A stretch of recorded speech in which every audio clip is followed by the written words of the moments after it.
Hey everybody, here we're talking with Mike Pogojeff, and we're talking about the results of the perfect portfolio, and we have so many different backgrounds in the course. Mike, just tell us a little bit about your background, just because we just love to hear it.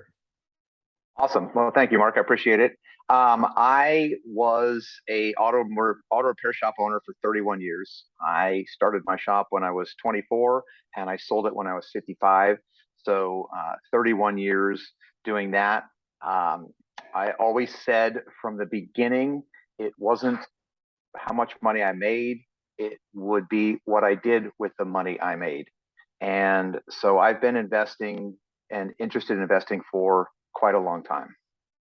Awesome. And was that something you was in the family, or were you like the first person who was like, I got to become a good saver slash investor? My dad basically got me interested into it. There was he was always into these weird penny stocks and doing all this weird stuff. And I think his philosophy, when I look back on it, was kind of like, one step forward, two steps back.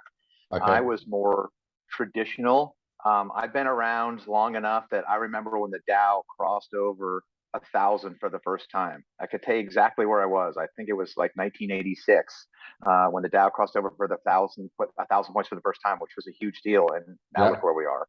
Yeah. So we've come a long way, baby.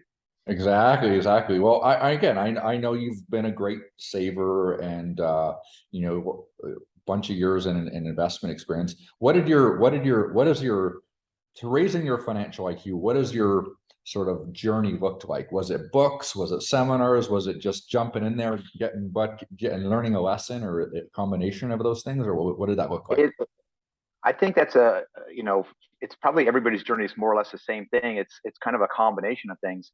I've always been interested in finance. I remember when I opened my first CD, I was like 15 or 16 years old, and I opened up a CD, and this is a while back. The CD was paying 12%. Now, granted, interest rates on homes were probably like 18%, Yep. but that was probably my first investment experience, and I just loved, hey, compound interest is an amazing, magical thing. And Yep. so that experience, just I was interested in somebody gave a talk, I was interested. Anytime somebody recommended a financial book, I mean, I've got a stack of financial books, probably, twice as tall as I have. Probably only read half of them. I'll get to them eventually. But reading, meeting people like you, and just experience kind of all together, because you kind of find what works for you. I always tell people that, hey, if the stock market keeps you up at night, then the stock market's not the place for you to be invested. I don't lose sleep over it. Sometimes I don't like it, but I don't lose sleep over it. I don't lose sleep over it. Awesome. Okay, well, so you've had a lot of experience. We talk about the levels of financial IQ being, level one is I don't know anything. Two is save money, get good credit. Three is I save money, get good credit, max out my 401k to save on taxes, and I've got a Roth IRA and index funds. And then four and above is, I need to use other people's money. What level of financial literacy would you say you were within the course when you first came across the portfolio? I would say that I was probably at level three, which Okay. was, I save money, I get good credit, and I max out my Roth IRA. Yep.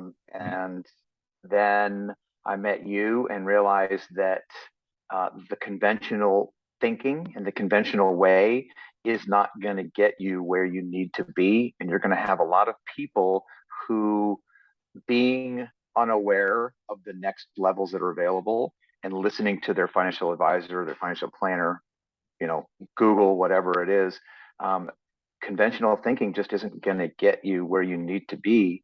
At the end of the day, you're going to end up basically in retirement wondering how you're going to pay for your retirement.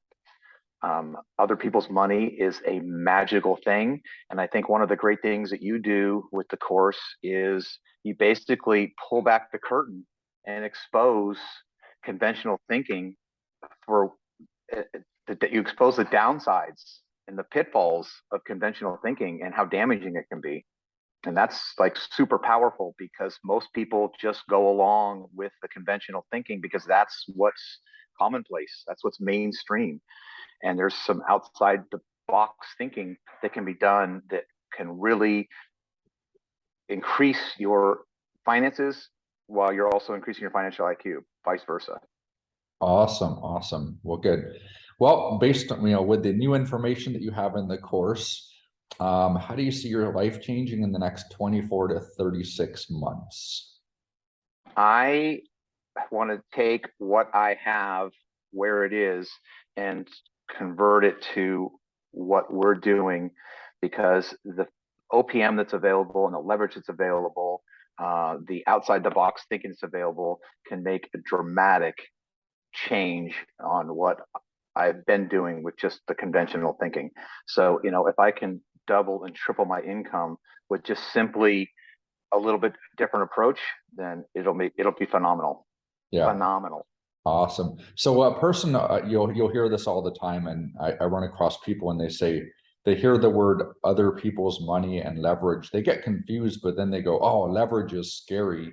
What would you say to a person that says other people's money, borrowing to invest, leverage, all that stuff is scary? Based on the extensive experience you have as an investor, what would you say to that person and that says that?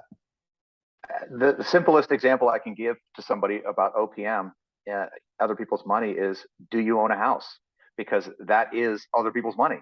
You came Right. in with 20% down and the bank gave you 80%. That's 80% of somebody else's money. And in this environment, at a fairly low interest rate. If you have a HELOC, that's OPM. You can use a HELOC to buy a second house. You take your equity, you borrow against it. You have the home equity line of credit. That's your down payment. You have the bank giving you the rest. So you have OPM plus OPM equals a rental property. Yeah. So a mortgage or a HELOC is probably the simplest way to understand other people's money. Everybody does it every single day. They just don't even realize it. Right, for sure, for And sure. and Okay, good.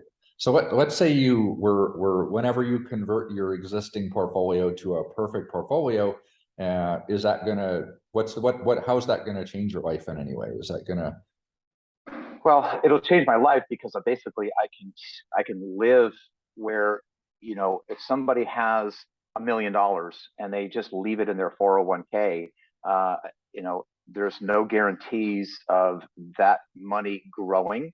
There's a possibility of that money losing money. Moving to the perfect portfolio and doing the things that we can do in the perfect portfolio allows me to leverage that.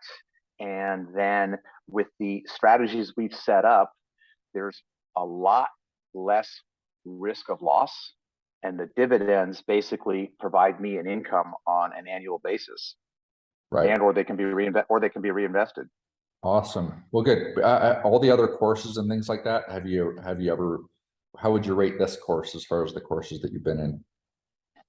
Everything that I've ever done in the past has basically just been regurgitation of conventional thinking.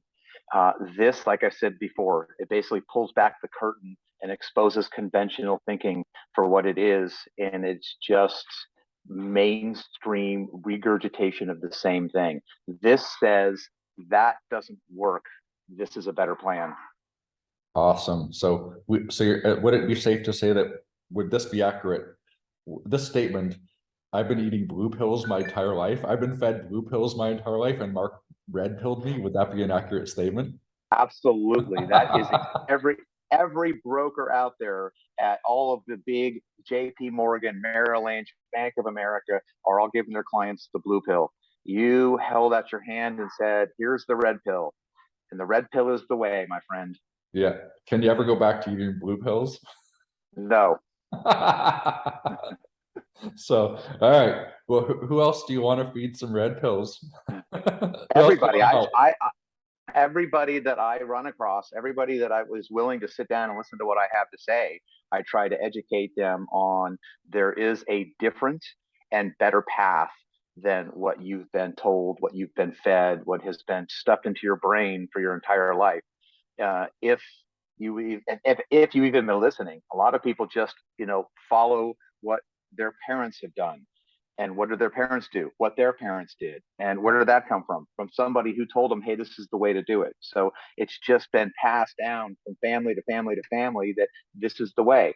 Get a job, open a 401k, and that may work for some people, but for a lot of people, especially in this current environment, um, they're gonna be in a lot of trouble.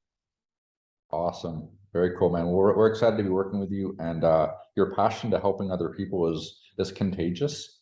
And it's going to be fun, running around the country feeding people red pills. So Yeah, absolutely.